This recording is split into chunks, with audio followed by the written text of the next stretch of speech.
students. A little bit briefly, very briefly about me. First of all, I'm Dean Brinkley's law partner, and I want to thank Dean and Janelle both for allowing me to spend the last year campaigning like I have. It's been very disruptive to our law practice, but Dean and Margaret, I think Margaret backs me 100%. I know Dean does, and I appreciate that, Dean, very, very much. And the community is blessed by having citizens like them here. And I've enjoyed very much campaigning down here and getting to meet the good people of Mid-County, Nederland, Port Neches, and then further south in the county. Jefferson County suffers from an image problem, and there's an image of corruption. There is corruption in the county, and there's a perception of corruption. Some of the perception we deserve as a county. Some of it maybe we don't. But we need to change that perception. Jeff Brannick has spoken a lot, because of course he's on the ballot, and he talks a lot about industry coming here. And the county, his opponents kind of mock him, actually, because the growth of the county has been flat. The counties that are around us have benefited from the booming economies, especially in the petrochemical industry, even though they themselves don't have the industry that we have here in Jefferson County. And I submit to you, a big part of that is what I'm talking about, the lack of faith in our public institutions. Beginning with our school district. Beaumont Independent School District is the largest school district in the county. Now, I know that there's a great deal of pride in the Nederland School District, and there's a tremendous amount of pride in the Port Neches School District.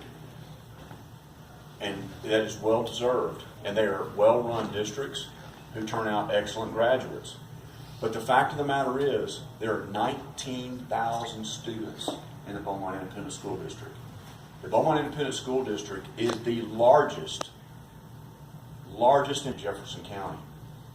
Our annual budget's about $165 million. So it is a huge enterprise. And it has suffered greatly. The reason I mention that is not only because my opponent was the attorney for the corrupt corrupt school board. I started to say board of managers. A board of managers is what is appointed to replace the school board when they're deposed, or trustees.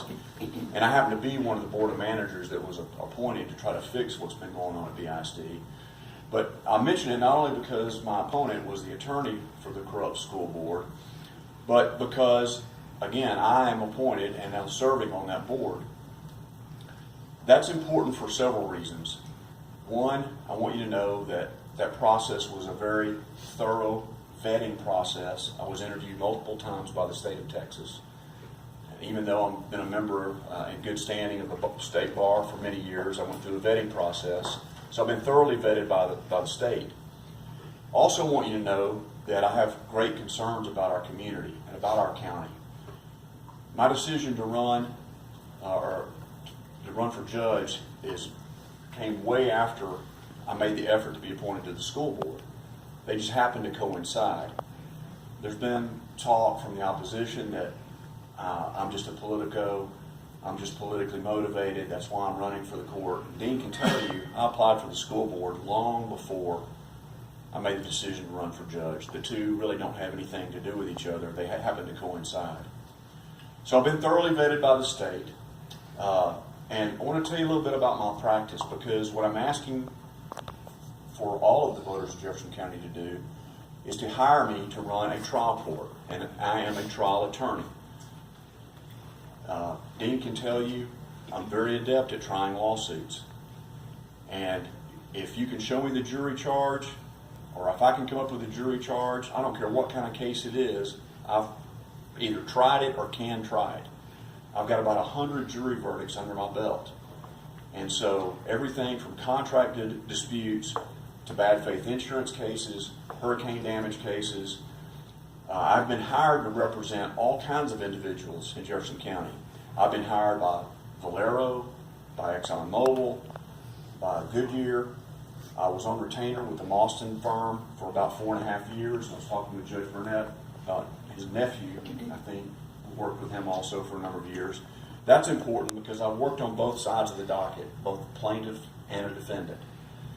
And I am by far the most qualified person for this race just on those facts alone because of my extensive trial experience. But in addition to doing the civil work that I've done for the individuals I just named, I've also always been involved in defending criminal defendants. I've done indigent criminal defense work for many years. The late Tom Mulvaney got me into that when I started out my practice 27 years ago, and I just enjoy doing it. My opponent talks about the fact that she has done criminal defense work. What she's talking about is what all civil lawyers, and some of you, Dean, you may remember this, 20-something, 25, 26, 27 years ago, any lawyer in Jefferson County could be appointed by the Eastern District federal judges to handle a criminal case. It was really not a good system. And so all of us at one time or another got appointed some big federal drug case, whether we practiced that kind of law or not. And I was just like everyone else that got appointed on those, except I decided, because I was working with Mulvaney and he had his own criminal docket, and because I enjoyed doing that work, I just kept doing it. So I got adept at doing that criminal defense work and continued to do it in conjunction with my civil practice. All of that is important, and I tell you all that because the 172nd District Court is a court of general jurisdiction. Under state law, it is capable of hearing criminal and civil matters. In recent years, more recent times, it has only heard civil cases. I want to change that. I want to make it a court, a general jurisdiction again, that actually hears cases other than civil matters. Civil filings in Jefferson County are way, way down from what they used to be when Dean and I first started practicing law. And that, I won't get too technical, but there's been a lot of tort reform that has changed the number of filings. And a lot of your toxic torts, primarily your asbestos cases, have worked their way through the system.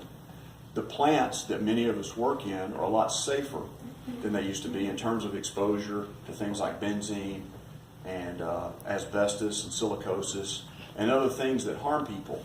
Where we might have had 20,000 civil cases a year filed in Jefferson County, we might have a couple of thousand civil cases filed nowadays.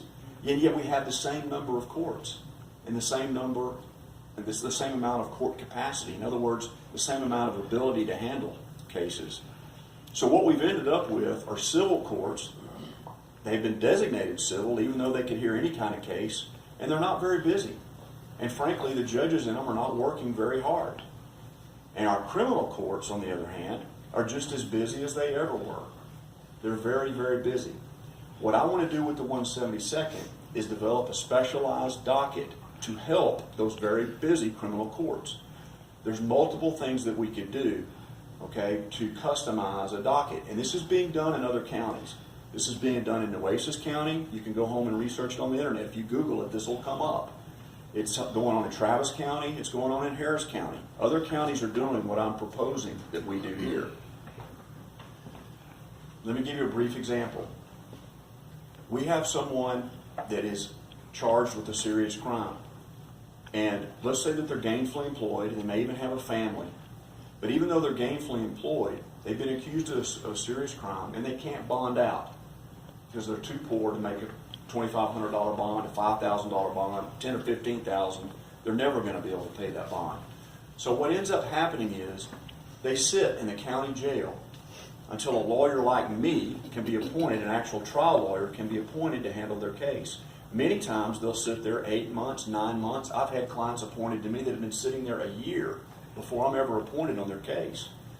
Now, that's, in my opinion, very unfair to the charged individual because they're sitting there without a trial. But secondly, it's costing the taxpayers of the county about $90 a day. Okay? It's very expensive. It's over $30,000 a year to keep someone like that in our jail, and that's if they don't get sick and have to have medical care or dental care or some other kind of special attention. I want to change that. The way you do that is you create a special docket that gives everybody an objective review to make sure that person is not a danger to the community. Okay? And if they meet that objective, you utilize things like technology, maybe a GPS ankle bracelet, and protective orders to control what they do. and you release them pending the outcome of their trial. Do you all understand what I'm saying? Am I making sense? Yes. I know the lawyers understand what I'm saying. That way, this poor person doesn't lose their job. They don't lose their car. They don't become homeless. So that a bad situation doesn't become worse. And that's the kind of thing I want to do. Since I've started running on this and made this my plans and my ideas public, other attorneys at the court